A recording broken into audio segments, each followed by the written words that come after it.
ఆయన్ని ప్రేమించాలండి, దానిలో మొహమాటమే లేదు.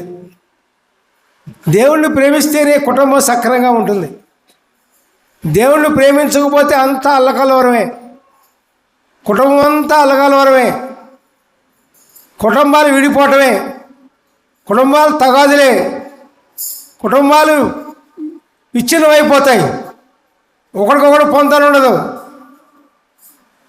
తండ్రి కొడుకులకు పొంతన ఉండదు, తల్లి కూతులకు పొంతన ఉండదు, భార్య భర్తలకు పొంతన ఉండదు, ఎవరికి పొంతన ఉండదు. దేవుణ్ణి ప్రేమించకపోతే మీ కుటుంబాన్ని సరిచేసేది దేవుడే. కాబట్టి దేవుణ్ణి ప్రేమించగలిగితే నీ కుటుంబం బాగుంటుంది. దేవుణ్ణి ఎప్పుడైతే నువ్వు ప్రేమిస్తావో, గాఢంగా ప్రేమిస్తావో, అప్పుడు నీ కుటుంబం బాగుంటుంది. ఏం జరుగుతుందంటే దేవుణ్ణి గాఢంగా ప్రేమిస్తే నీ భర్త నీ భార్యను ఏ విధంగా చూడాలో ఆ విధంగా చూస్తాడు, నీ భార్య భర్తను ఏ విధంగా చూడాలో ఆ విధంగా చూస్తాడు. అట్లాగే తల్లిదండ్రులు పిల్లల్ని ఏ విధంగా చూడాలో ఆ విధంగా చూస్తారు. పిల్లలు తల్లిదండ్రులకి ఎంత విధేయతగా ఉండాలో అంత విధేయతగా ఉన్నారు. మరి దేవుణ్ణి ప్రేమించకపోతే ఏం జరగవు. విచ్చలవిడి జీవితాలే, ఎవరు కాడే యమున తీరే. తల్లిదండ్రుల మాటలు ఎందుకంటలా జనాలు ఎప్పుడు? అందుకే మీరు దేవుణ్ణి ప్రేమించట్లా.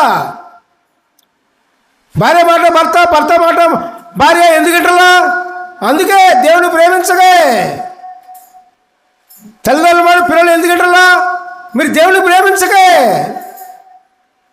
దేవుణ్ణి ప్రేమించగలిగితే, ప్రభువుని ప్రేమించగలిగితే, యేసుని ప్రేమించగలిగితే నీ కుటుంబం చక్కగా ఉంటుంది, ప్రేమమయంగా ఉంటుంది. ప్రియులారా, కుటుంబంతో ప్రేమగా ఉంటారు. దేవునికి స్తోత్రం. కాబట్టి ప్రియులారా, దేవుణ్ణి ప్రేమించడం నేర్చుకోవాలి.